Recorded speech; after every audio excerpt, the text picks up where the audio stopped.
Imagine this. You open your eyes at dawn. The sunlight spills into your room.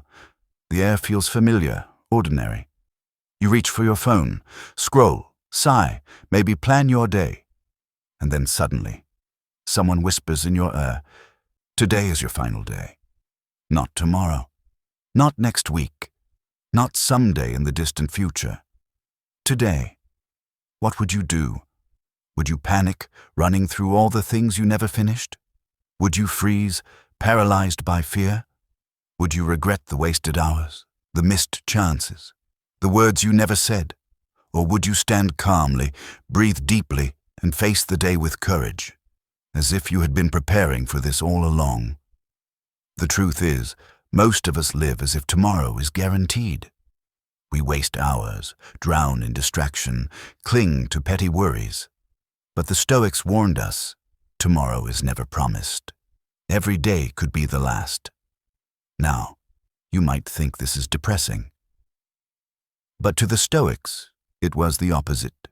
They believed that remembering death, memento mori, is not about darkness, but about freedom.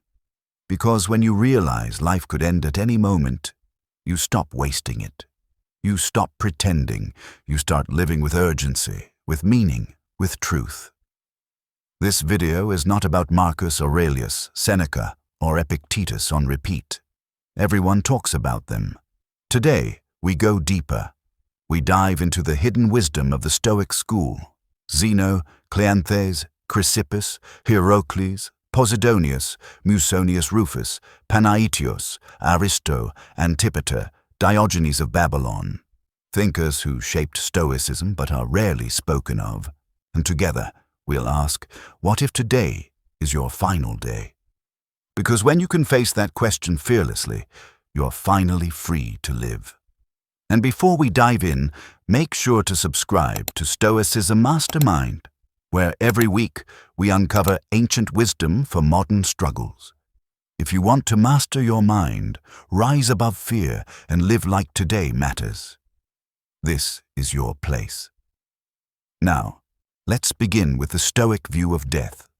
When most people hear the word death, their first reaction is silence, followed by fear. They imagine darkness, nothingness, loss. And because they see it this way, they resist it with every fiber of their being. But for the Stoics, death was never an enemy. Death was nature itself. To fight it was as foolish as cursing the rain or demanding the sun stand still. Let's begin with Zeno of Citium, the founder of Stoicism. Zeno lived through shipwreck, poverty, and exile before building his school in Athens. His life began with loss, and that shaped everything he taught. Zeno's central principle was this: to live well is to live according to nature. And what is nature? Birth, growth, decay, and death. The rhythm of the cosmos. If a tree must grow, blossom, wither, and fall, then so must we. If stars are born and later burn out, how could we think ourselves immune? For Zeno, the tragedy wasn't death itself. The tragedy was wasting life pretending death wasn't coming. Next came Cleanthes, Zeno's successor. He lived a life of grinding labor, hauling water at night to fund his studies by day. Cleanthes knew hardship, he knew endurance, and he knew death was simply the final endurance. In his famous hymn to Zeus, he wrote, "Lead me, Zeus, and you, fate, to wherever you assign me. I will follow willingly. If I resist, I will follow nonetheless. This wasn't submission. This was strength." To Cleanthes, death is not a thief dragging you from life. It's a guide leading you to the final chapter.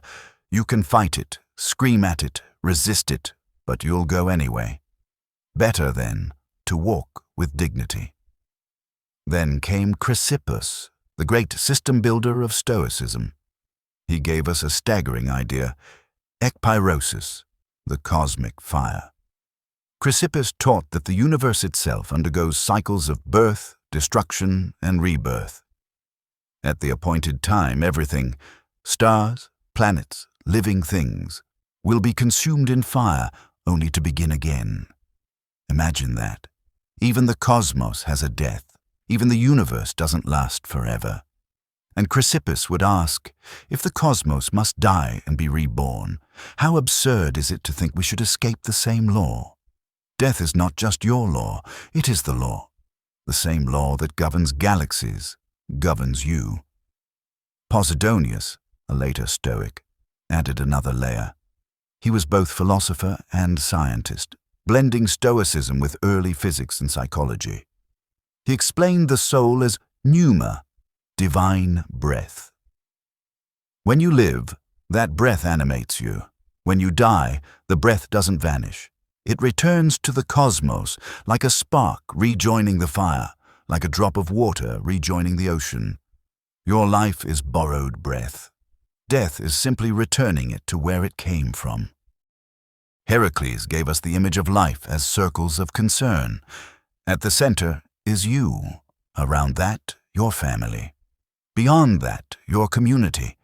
Beyond that, humanity. Beyond that, the cosmos.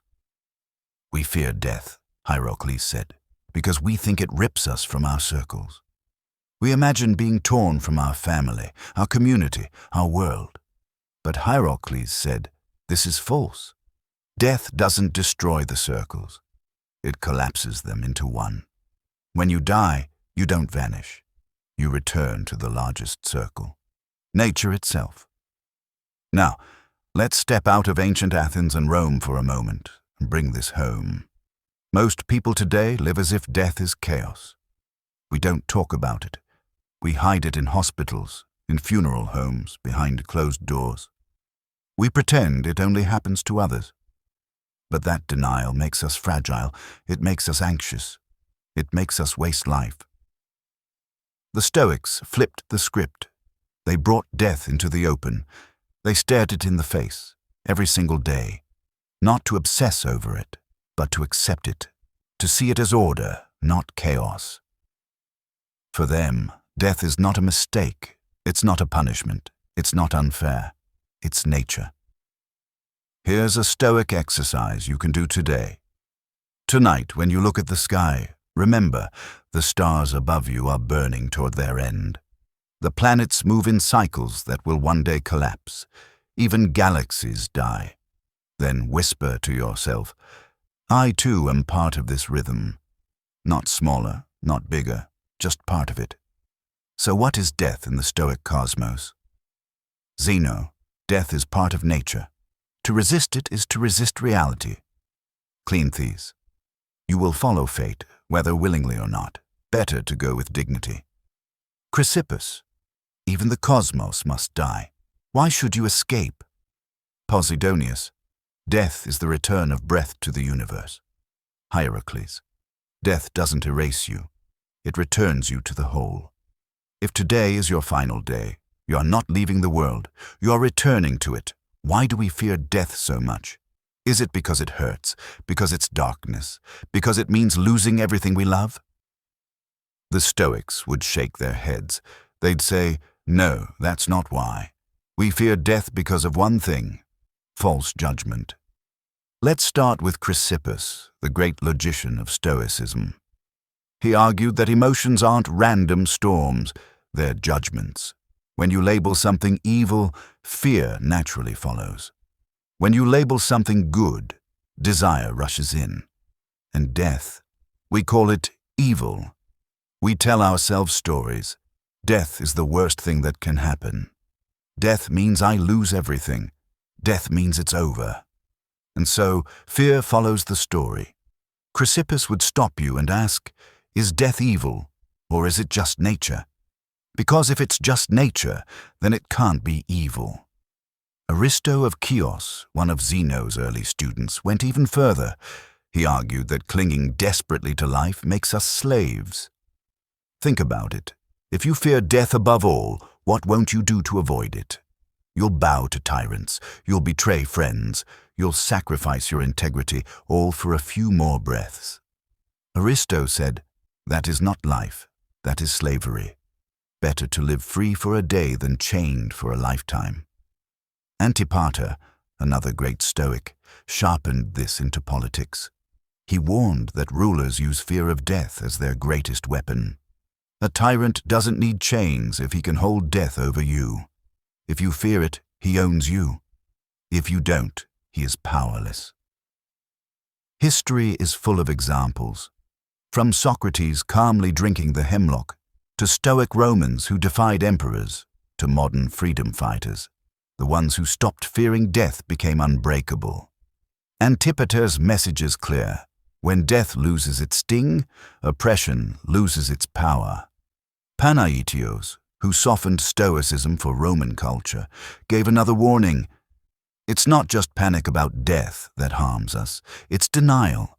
When you deny death, you waste life, you avoid risk, you shrink, you put off dreams saying, "I'll do it later." You act as if time is endless, but Panaetios said, "This denial is poison. It makes you timid. It kills you before death even arrives." But maybe your fear isn't about you. Maybe it's about leaving loved ones behind. Hierocles, who taught about the circles of concern, understood this. At the center is you. Around you is family, then community, then humanity, then the cosmos. We fear death because we think it rips us from our circles, that we'll leave our family abandoned, our community empty. But Hierocles argued, death doesn't sever the circles. It reunites them. When you die, you don't abandon love. You return it to the largest circle. The love you gave, the example you lived, remains. Now let's bring this home. Fear of death isn't just in hospitals or battlefields. It shows up every day. You don't quit the job that crushes your soul because you fear losing security. You don't speak the truth because you fear consequences. You waste hours scrolling, pretending you have infinite tomorrows. You don't say, "I love you," because you think there's always time later, but later isn't guaranteed. The Stoics said, stop fearing death. Fear wasting life. Here's a drill the Stoics would approve of. Take a blank page. Write your fear about death. Example: I'm afraid of leaving my family. Now challenge it the Stoic way. Is this fact or judgment? Pain? Pain is real, but fear multiplies it. Leaving loved ones? Love doesn't die. It lives in memory, in example, in legacy. Not achieving enough. Achievements fade. But virtue, the way you lived, doesn't. Rewrite the story. Change the judgment. Watch the fear shrink. So what did the Stoics teach about fear? Chrysippus. Fear is false judgment. Change the story. Change the fear. Aristo. Clinging to life makes you a slave. Better to die free. Antipater. Tyrants exploit fear of death. Reject it, and they lose control. Panaetios. Denial of death poisons life. Face it, and you live fully. Hierocles. Death doesn't erase love. It returns you to the whole. The Stoics weren't fearless by nature. They built fearlessness by confronting the truth. Death is not evil. Death is not your enemy. Death is simply nature. And when you stop fearing death, you don't just free yourself from one fear. You free yourself from all of them. Most people treat death as something far away, something that belongs to later. But the Stoics? They treated death as a sparring partner, something you prepare for every day. So when the final match comes, you're not caught off guard. They didn't just talk about courage, they trained for it. Take Musonius Rufus, the teacher of Epictetus. He believed philosophy was worthless if it stayed in books. Philosophy had to be lived, drilled into the bones. So he told his students, embrace voluntary hardship, eat plain food when you don't have to, wear rough clothes when you could wear soft ones, sleep on the ground when you have a bed. Why? Because every act of chosen discomfort is practice. If you can endure hunger when you don't have to, you'll face hunger calmly when you have no choice. If you can endure cold voluntarily, you won't panic when life leaves you in the storm. And if you can let go of comfort daily, you'll let go of life itself with greater peace. Musonius said, If you wish your children and yourself to be good, you must train them in hardships. For good fortune does not strengthen the mind. Misfortune does. Every small hardship you take on is rehearsal for the great one, death. Then there's Posidonius, a Stoic philosopher and scientist. He was crippled with arthritis, his body consumed with agony, and yet, when his students begged him to stop teaching, he refused. He lectured through pain, declaring, "Pain, you will never conquer my reason." Every wave of agony was a sparring match. Every lecture through pain was training. His body weakened, but his mind grew stronger. What does this teach us? That pain is not the enemy. The fear of pain is. And if you can face pain with reason intact, you are already rehearsing death. Then we have Cato the Younger, the Roman senator who stood against Caesar. Cato lived austerely, like a soldier of philosophy. He wore plain clothing, walked barefoot, slept little, ate simply. Why? Because he knew dependence breeds fear. If you rely on luxury, you'll panic when it's stripped away. If you rely on approval, you'll collapse when it's denied. Cato trained himself to need nothing, so when death arrived, it couldn't take anything he hadn't already surrendered. Even Cleanthes, the water hauler turned philosopher, showed how training works. He spent his nights carrying heavy water jugs to pay for his studies. His life was exhaustion, hunger, and sweat. But he embraced it, not as misfortune, but as practice. By living close to hardship, Cleanthes learned something most people never do. If you can endure willingly, you can endure anything. So when illness finally came for him, he faced it with the same quiet endurance that had carried him through nights of toil. What about us? We spend our lives avoiding discomfort, heating when it's cold, cooling when it's hot, endless food within reach, entertainment always one click away. And then, when real hardship comes, we panic. The Stoics would say, stop avoiding all struggle, stop running from discomfort, because every skipped comfort is practice, every chosen challenge is training. If you can embrace small deaths, hunger, silence, solitude, loss of comfort, then the great death won't break you. Here's your exercise. Pick one small hardship today. Skip sugar for 24 hours. Take a cold shower. When you choose hardship, you shrink fear. When you shrink fear, you grow freedom. And one day, when the final hardship comes, death itself, you'll meet it as a familiar opponent, not a stranger. So how did the Stoics train for death? Musonius Rufus, hardship is rehearsal. Posidonius, pain cannot conquer reason. Cato the Younger, independence frees you from fear. Cleanthes, endurance in labor becomes endurance in death. The lesson, don't wait for death to surprise you. Train for it, daily.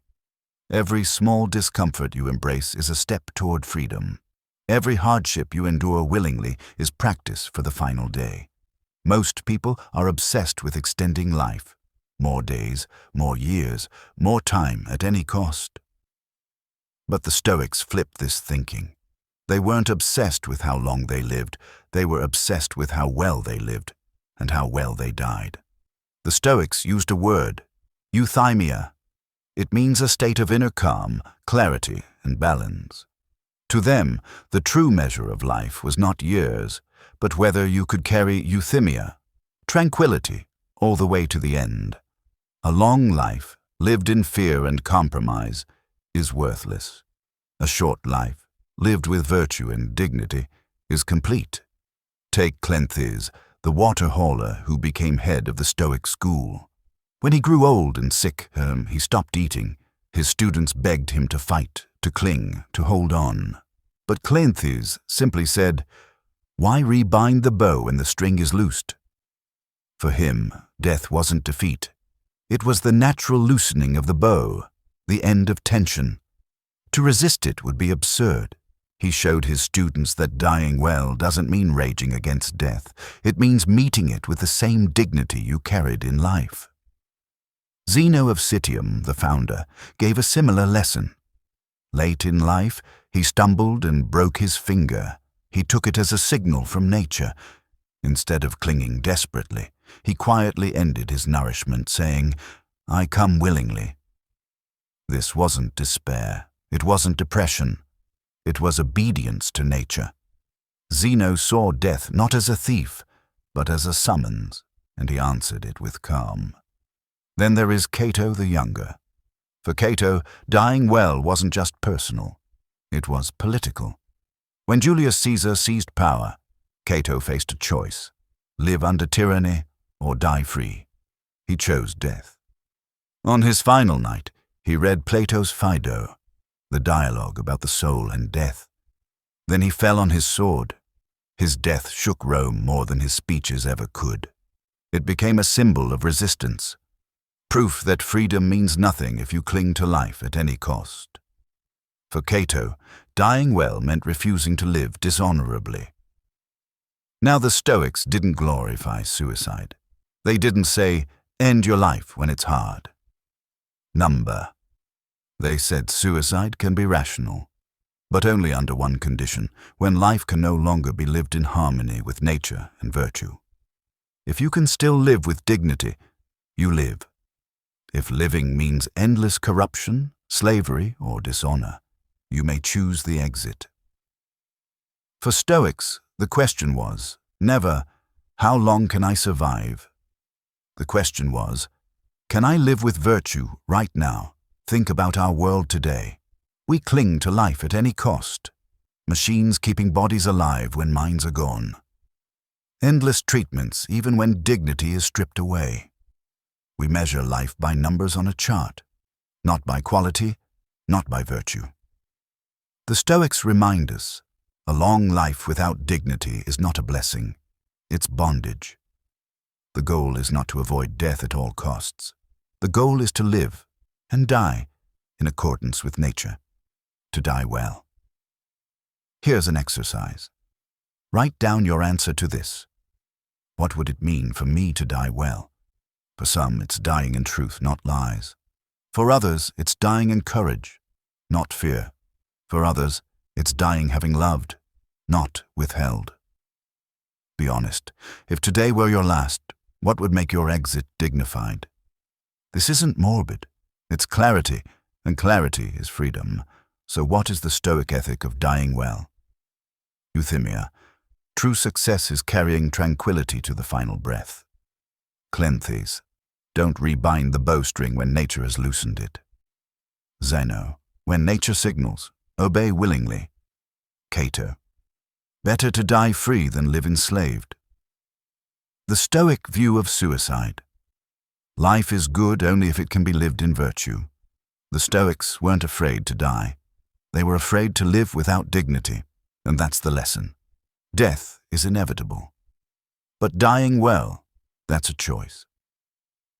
We live in a culture obsessed with permanence. We take endless photos to freeze moments. We store files in the cloud, hoping they'll outlive us. We build careers, wealth, reputations, as if they'll anchor us against the tide of time. But the Stoics looked at permanence and said, this is an illusion. Impermanence isn't tragedy, it's truth. And more than that, it's a gift. Chrysippus, the great logician, taught that the universe is governed by an unbreakable chain of cause and effect. Everything exists because of something else, and therefore everything must one day end. Nothing stands outside this law, not you, not me, not even the stars. For Chrysippus, impermanence wasn't chaos, it was rational order. Every ending is simply the completion of a cause. If your life has a beginning, then logically, it must also have an end. To expect otherwise is to demand the impossible. Diogenes of Babylon, another early Stoic, softened the image of death. He didn't call it destruction, he called it dissolution. When you die, your body doesn't vanish. It returns to the elements, earth, water, air, fire. Your breath returns to the wind, your flesh to the soil, your energy to the cosmos. Nothing is lost, it only changes form. Think of ice melting into water, and water evaporating into mist. Different shapes, same substance. That, Diogenes said, is death. Hierocles, with his circles of concern, saw impermanence not as sorrow, but as fuel for love. Why do you cherish your child's laughter? Because you know they will not be young forever. Why does a sunset move you? Because you know it will be gone in minutes. Why do you treasure a loved one's embrace? Because you know one day it will be the last. If life were endless, Hierocles argued, you wouldn't care. You'd take it all for granted. It's impermanence that makes each moment shine. Cleanthes compared life to the seasons. Spring blossoms, summer flourishes, autumn falls, winter rests. We don't curse winter for following autumn. We don't beg summer to stay forever. We accept the rhythm. Cleanthes taught that life too has its seasons. To demand endless youth is as absurd as demanding endless summer. Impermanence is not punishment, it's rhythm. Now let's bring this into our world. We live in a time that sells us the lie of permanence. Anti-aging products promise to freeze time. Social media profiles give us the illusion of digital immortality. We act as if storing data means storing ourselves. But here's the truth. One day your body will age, your possessions will scatter, your online presence will vanish. And that's not tragedy, that's reality. The tragedy is not impermanence itself. The tragedy is wasting the impermanent moments we have, chasing illusions instead of living now. Here's an exercise for today. Pick one ordinary thing in your life. A cup of coffee, the voice of someone you love, a song you enjoy, then remind yourself, this will not last. Don't grieve it. Treasure it. Let impermanence sharpen gratitude. When you know a moment won't come back, you hold it closer. So how did the Stoics see impermanence? Chrysippus. Impermanence is rationale. Every beginning must have an end. Diogenes of Babylon. Death is dissolution, not destruction. Hierocles. Impermanence sharpens love. Cleanthes. Life, like seasons, flows in rhythm. Impermanence is not your enemy. It's your teacher. It whispers, love now. It reminds you, act now. It shouts, live now, because one day the chance will be gone. When we think about death, we usually think about it in private terms. My death, my fear, my loss. But the Stoics pushed us to think bigger. Death doesn't just belong to you. It belongs to the community. It ripples outward into the people you touch, the example you set, the legacy you leave behind. And so, the question is not only, how will I die? The question is also, what will my death mean to others? Hierocles taught that life is made of circles of concern. At the center is you. Around that, your family, then your community, then your city, then humanity, and finally, the cosmos itself. We fear death because we think it rips us out of these circles, that we'll abandon family, leave our community weaker, disappear from the world. But Hierocles said, this is false. Death doesn't erase you from the circles, it collapses them. At death, you return to the largest circle, nature itself. The love you gave, the character you lived, remains woven into the fabric of the community. Your life may end, but your influence continues in the way you shaped others. Musonius Rufus, the Roman Socrates, reminded his students that legacy isn't about statues, wealth, or fame. Those things fade, they crumble, they are forgotten. But virtue echoes. He said, wealth and honors are outside our control, but a virtuous life makes you good, and goodness cannot be erased. Musonius himself was exiled multiple times. He lost status, position, comfort, but his students, including Epictetus, carried his lessons far beyond his life. His virtue outlived his exile. The Stoics believed, if you live well, your legacy will never die. Then there is Cato the Younger. His death is one of the most famous in Stoic history, not because it was tragic, but because it was meaningful. When Julius Caesar took power, Cato refused to live as Caesar's subject. On his final night, he read Plato's Phaedo, the dialogue about the soul. Then he fell on his sword. Rome was shaken. Cato's death became more powerful than his speeches. It told the world freedom matters more than breath. For generations, Romans repeated his name as a symbol of resistance. His death taught more than his life. That is dying as an example. Posidonius, crippled with arthritis, lectured while suffering. His body failed, but he kept teaching. When urged to stop, he said, "Pain, you will never conquer my reason." What legacy did he leave? Not just philosophy, but courage. His students remembered not only his words, but his example. Wisdom endures even in agony. Death couldn't erase that. It made it louder. And now, let's bring this to us. Today, people chase legacy through followers, fame, money, recognition. But the truth is, all of that will vanish. In 100 years, no one will remember your social media profile. No one will care about your possessions, but they will feel your impact. If you lived with honesty, the people around you will remember truth. If you lived with courage, they will remember strength. If you lived with love, they will carry it forward. Your legacy is not what you built, it's who you were. Here's an exercise. Tonight, write a short letter, not to anyone else, to yourself. Answer this question. If I died today, what would I leave behind in others? Be honest. Is it fear, anger, neglect, or is it strength? Love, courage? Then ask, what do I want it to be? Because that answer tells you how to live today. So what did the Stoics teach about death and community? Hierocles, death collapses circles. You return to the whole. Musonius Rufus, legacy is virtue, not fame. Cato, dying can teach more than living.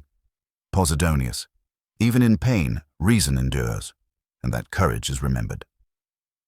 The Stoics remind us, death is not just personal, it's communal. The way you live and die echoes into others. So the question isn't only, am I ready to die? It's also, what will my death mean to those who remain? It's one thing to admire Stoic courage in books, to read about Zeno, Cleanthes, Chrysippus, Cato, Musonius Rufus. But what about us? How do we face death in the modern world, a world of hospitals and technology, noise and distraction?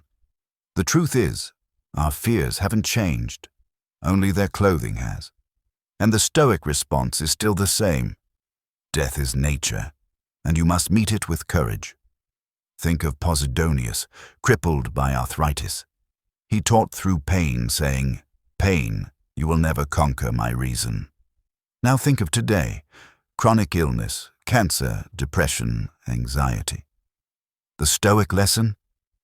Pain cannot touch your reason unless you let it. Your body may break, your mind may be heavy, but you still hold the choice of how to respond. Modern practice.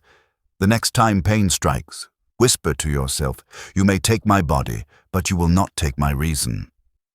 Zeno, the founder of Stoicism, began his philosophy after a shipwreck destroyed his fortune.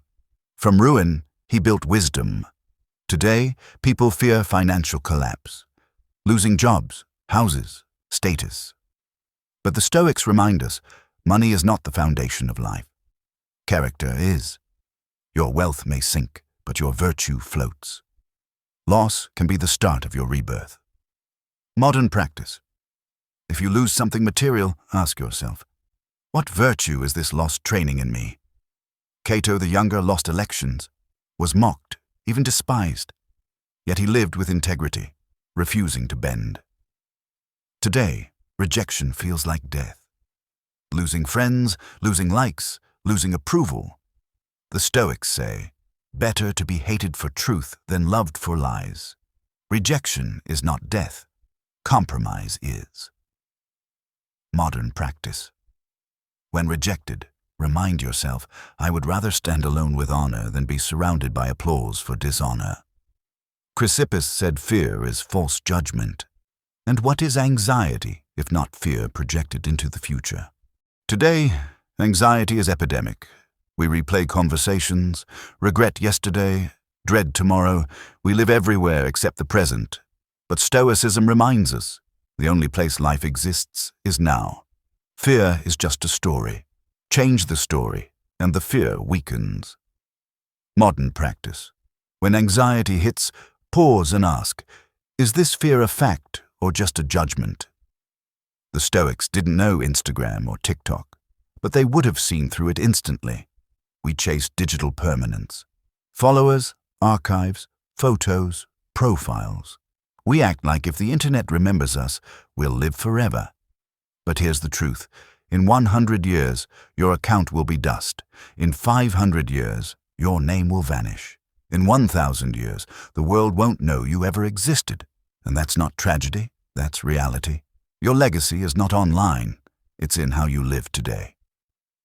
Modern practice. Before posting, ask, am I chasing digital immortality or am I living real virtue? Here's a secret. You don't need to wait for death to practice dying. Life gives you rehearsals every day, losing a job, losing a relationship, failing at a dream, aging, watching youth fade. Each one is a small death. Each one is a chance to rehearse.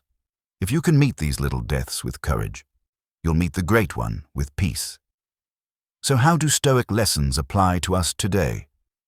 Illness. Pain cannot conquer reason. Financial ruin. Loss can be rebirth. Rejection. Better to stand alone with honor. Anxiety. Fear is just judgment. Technology. Digital immortality is an illusion. Small deaths. Each one trains you for the final death. The Stoic principle is timeless. Stop running from death. See it, train for it, live through it. And suddenly, you are free. The Stoics weren't armchair philosophers. They didn't just think about death in theory. They built daily practices, rituals, to train their minds for it. If today were your last day, how should you live? They answered with 3 practices. At sunrise, whisper to yourself, this could be my final dawn. Not to depress yourself, but to focus. If this is the last morning you'll ever have, what will you do with it? Waste it on gossip, scrolling, and anger, or spend it on love, virtue, and truth. Try it tomorrow morning. Before you touch your phone, sit up in bed and say, this day is a gift. It may be my last. I will not waste it, Musonius Rufus said hardship trains the soul.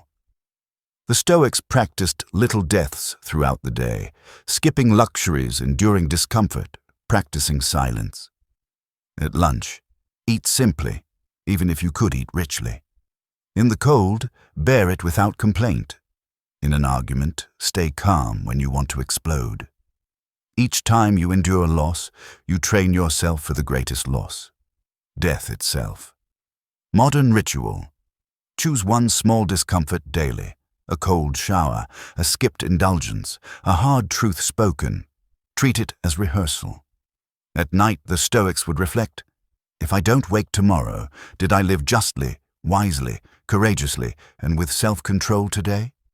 If yes, then sleep comes peacefully. If no, then tomorrow is the chance to improve, if tomorrow comes. Modern ritual. Before bed, write down 3 things. What you lived well today, where you fell short, how you'll live better if dawn comes again. The Stoic ritual of the final day. Begin the morning remembering mortality. Train at midday by practicing small losses. Review at night to ensure you lived with virtue. If you repeat this daily, then when the final day truly arrives, it won't shock you. You'll already have been living as if every day were your last. So let's return to the question, what if today is your final day? For most, the answer is fear, panic, regret. But the Stoics give us another answer, then live it well. Zeno reminded us, Death is nature. Don't resist it. Flow with it. Cleanthes sang, "Follow fate willingly, and you'll never be dragged." Chrysippus declared, "Even the cosmos must die. Why should you escape?" Posidonius taught, "Pain cannot conquer reason." Hierocles whispered, "Death doesn't erase love, it returns it to the whole." Musonius Rufus insisted, "Hardship is training for courage." Cato shouted, "Better to die free than live enslaved." All of them echo the same truth. Death is not the enemy. Wasting life is. Right now, you're breathing. That means you still have time. But you don't know how much. You don't know if today is your final day. Neither did they. Neither do I. Neither do you. So what will you do with the hours you have? Will you waste them on anger, fear, and distraction? Or will you use them to love deeply, speak truth, and live with courage?